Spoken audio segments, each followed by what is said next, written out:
Indian parliament, democracy का मंदिर। आप सब इस बिल्डिंग को तो जानते ही होंगे, लेकिन what if I told you इसका आर्किटेक्ट कॉपीड है। What if I told you इसका आर्किटेक्ट एक 1000 ईयर ओल्ड पुराने टेम्पल से कॉपीड है, जहाँ डेमोक्रेसी तो नहीं लेकिन इंडिया का सबसे डार्क तंत्र प्रैक्टिस किया जाता था। जबलपुर के पास नर्मदा नदी के किनारे एक सुनसान पहाड़ पर एक ऐसा मंदिर है जहाँ 81 देवियाँ हैं, लेकिन सब की सब खंडित, सब की सब टूटी हुई हैं। कहते हैं औरंगजेब आया था, लेकिन वो बहुत मुश्किल से वापस जिंदा जा पाया है।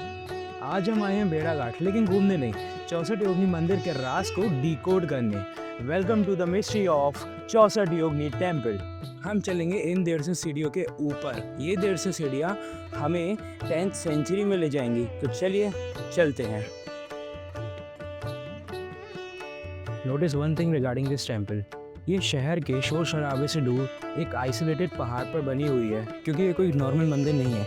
ये गोलकी मठ था, मतलब एक तांत्रिक यूनिवर्सिटी। यहाँ पे नॉर्मल लोग पूजा करने नहीं आते थे, यहाँ पे लोग सिद्धियाँ हासिल करने आते थे, अघोरीज आते थे for tantric vidya. The vibe here change instantly.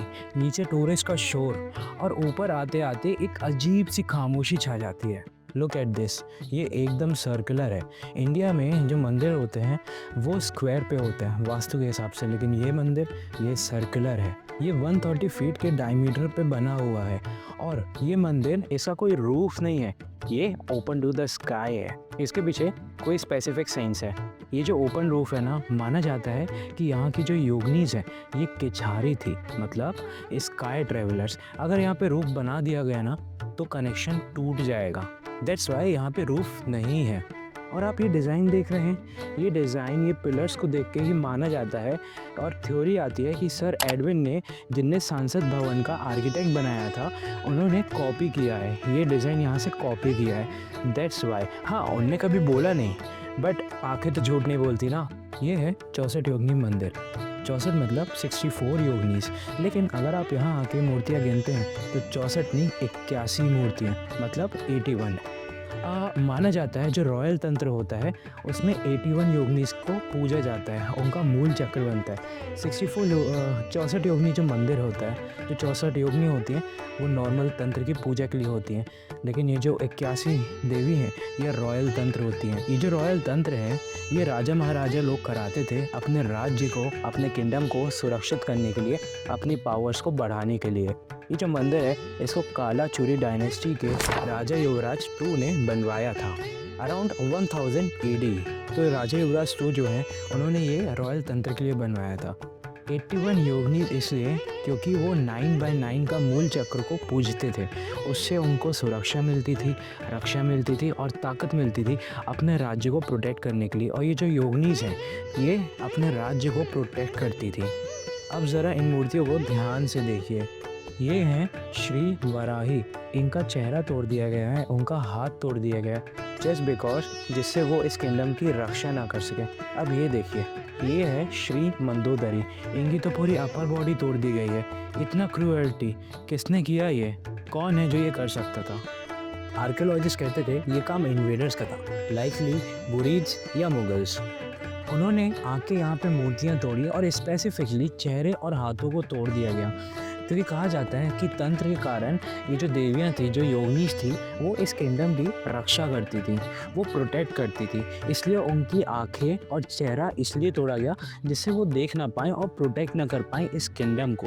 लेकिन यहाँ के लोकल लोग हिस्ट्री बुक से ज़्यादा असल में अपने बड़े बूढ़ों की बात पे विश्वास करते थे, जो उनके एल्डर्स ने उनको बताया। कहते हैं औरंगजेब आया था, वो आया था सेंट्रल इंडिया में कैंपिंग करने के लिए, लेकिन जब उसने देखा एक सुनसान पहाड़ पर एक मंदिर है जहाँ पे तंत्र प्रैक्टिस किया जाता है और जिसके कारण ये राज्य प्रोटेक्टेड था, तो वो यहाँ आया और हमारी सारी 81 योगिनियों के चेहरे तोड़ दिए गए, हाथ काट दिए गए। रीज़न, जिससे वो इस राज्य की सुरक्षा ना कर सकें। लेकिन जैसे ही औरंगजेब इस सेंट्रल श्राइन के पास आया और शिव जी और पार्वती जी के अंदर रखी हुई मूर्ति पे तलवार रखी, तो शिव जी के पैर से दूध बहने लगा। वो देख के वो चौंक गया था और अचानक से एक चमत्कार हुआ। हज़ारों मधुमक्खियों का आतंक हुआ। हज़ारों मधुमक्खियों ने औरंगजेब की आर्मी पे और औरंगजेब पे अटैक किया, जिसके कारण औरंगजेब को भागना पड़ा और उसको अपनी जान बचानी पड़ी। ये असल में एक चमत्कार नहीं तो और क्या था। चाहे औरंगजेब का अटैक हो या मधुमक्खियों का चमत्कार या हिस्ट्री का कोई और भी पन्ना हो, सच ये है कि इस 64 योगिनी मंदिर ने ना सब कुछ झेला है। ज़रूरत है हमें इस मंदिर को प्रोटेक्ट करने की, इसको रेनोवेट करवाने की, इसको बचाने की फ्रॉम पॉल्यूशन, फ्रॉम माइनिंग, क्योंकि यहाँ पे मार्बल की खदान है, वहाँ पे माइनिंग होती रहती है। और सबसे इम्पोर्टेंट बात, ये जो मंदिर है ये सिर्फ पत्थर नहीं है, ये उस बात का प्रूव है कि भारत में हज़ारों वर्ष पहले भी साइंस ऑफ सोल और आर्किटेक्ट अपने पीक पर था। अगर आप जबलपुर आते हैं तो इन 150 सीढ़ियों को चढ़ना मत भूलना, क्योंकि इन 81 योगिनीज के पास आके आपको पीस इन द कियोस वाला फील होगा, जो आज की डेट पे हम सबको चाहिए। भेड़ाघाट की हवाओं में सिर्फ पानी का शोर नहीं है, ध्यान से सुनो, यहाँ पे हिस्ट्री फुसफुसा रही है। ये गोलकी मठ था, एक तांत्रिक यूनिवर्सिटी जहाँ कभी मंत्रों की आवाज़ गुनगुनाती थी, आज वो यहाँ पे खामोशी है। लेकिन ये खामोशी खाली नहीं है, हैवी है। चाहे वो पार्लियामेंट का डिज़ाइन हो, या फिर औरंगजेब का अत्याचार हो, या मधुमक्खियों का चमत्कार, इस मंदिर की जो हिस्ट्री है वो इन 150 सीढ़ियों के बीच में कहीं खो गई है। बस एक बात याद रखना, जब आप इस सेंट्रल के अंदर खड़े होते हो, सर्कल के अंदर खड़े होते हो, this is the central of chakra, और चक्र का कोई अंत नहीं होता। History repeat itself, but the question is, are we listening?